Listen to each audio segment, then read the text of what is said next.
So we've talked about how clients have changed.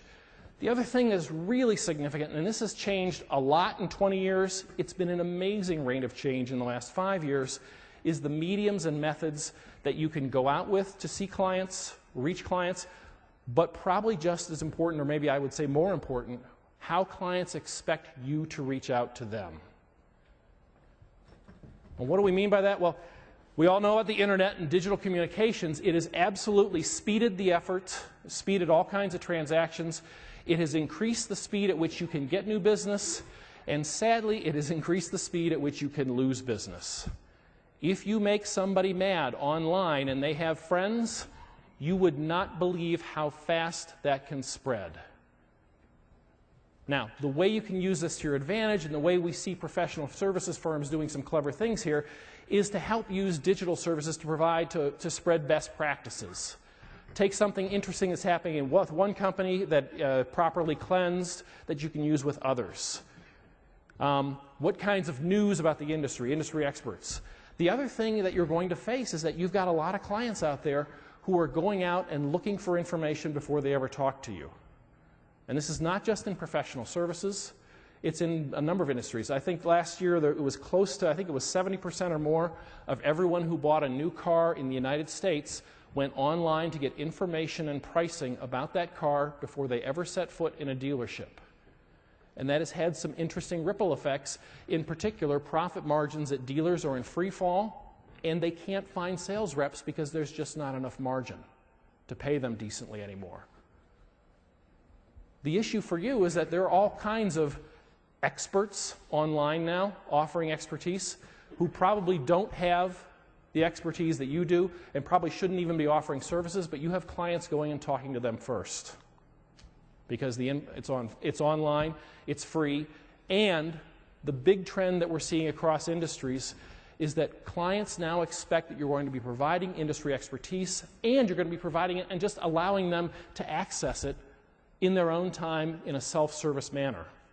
Convergys, they're a business process outsourcer. They surveyed their clients. 61% of their clients said they prefer to use self-service or automated technologies rather than talk to a customer service representative. Put your name in for customer service representative. Clients expect to be able to get information online. We've talked to some pretty smart people in engagement marketing, which is the idea that you need to market over a period of time. When you're doing a complicated purchase, whether it's professional services, whether it's a large technology investment, in general, people want to get information by themselves for a year, 18 months, and then when they're ready to buy, that's when they want to talk to you. So what you need to do is make sure you're positioned in that 12, 18 months before that purchase decision comes up so that you're ready. And the interesting thing about the Convergys survey, they do this survey every several years. That figure, that 61%, had doubled since 2004. Clients want more information from us, but they don't necessarily want to have to call us and ask us for it. We need to have it available for them. Another interesting opportunity here is social networks. Probably a number of you are on Facebook. How many of you are on LinkedIn right now? How many of you have more than 150 connections? That's a really good number. I'm glad to see that.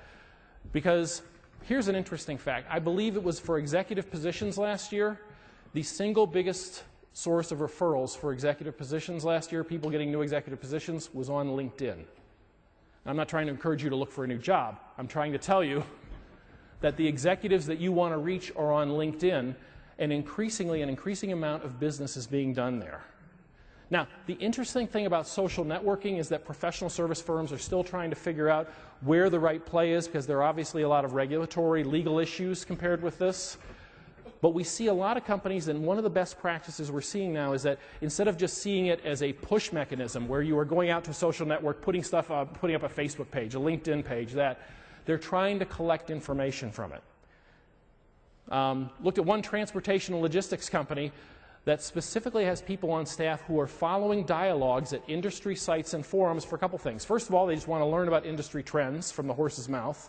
Secondly, They're looking specifically for customers who are angry and posting experiences that were bad. And then they have a sales rep call them up or contact them online, because that's a real opportunity. And I think the important thing here is not the specifics of what they're doing, but the fact that a social network is not just a broadcast medium, an advertising medium. Really and truly, if you're going to explore it, it should be one where you're on and you are trying to get information and learn more and connect with others.